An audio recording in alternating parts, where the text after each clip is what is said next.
ইন্না লিল্লাহি ওয়া ইন্না ইলাইহি রাজিউন। এই যে হযরত মৌলানা সিরাজুল হক সাহেব বর্তমানে এই পৃথিবীতে আর নেই, উনি পরকালে চলে গেছেন।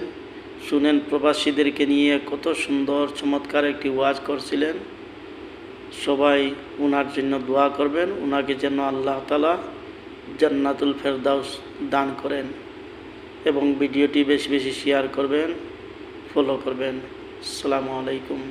খেও বিবি বাচ্চা মা বাপ সারা তো ইয়া হও মিডিল ইস্ট বিদেশ কোনগু বেঙ্গলুর, হ্যাঁ কোনগু মহারাষ্ট্র, কেরালা, ও অরুণাচল, যেটাত আপনার অনেক মানুষ আউরি খানা লাগিয়াও একটা মারা যায়, একটারে মারি ফেলাই দেবাওর, এর বাদেও নিজের জানোর কোনো পরোয়া নাই।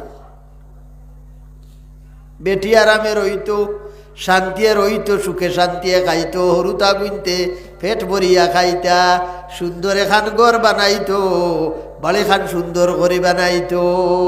এই চিন্তা তাকে এক স্বামীর সারাটা জীবন, এক বাপর সারাটা জীবন এই ফিকির আর এই চিন্তা। হে নিজে নিজরে পাহরিলাই, কিন্তু তো দুঃখ লাগে, বড় দুঃখ। ওটা ওলাদে বাবা ফরনা ফরমানি যখন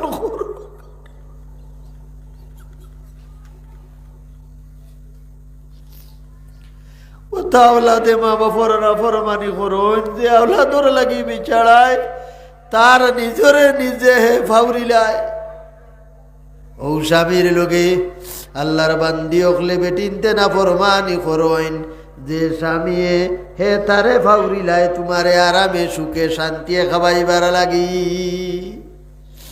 এর লাগি মা অকল বইন অকল কইরা স্বামীর শরীরর আপনার বরণর পূজার পানি তোমার জিব্রা দিয়া যদি সোফা করো, আর এরপরে আবার তোমার জিব্রা দিয়া এই গান্দা জাগা ওখানো, জখম জাগা ওখানো ঔষধ লাগাও, এর বাদেও কইরা স্বামীর হক আদায় হয় না।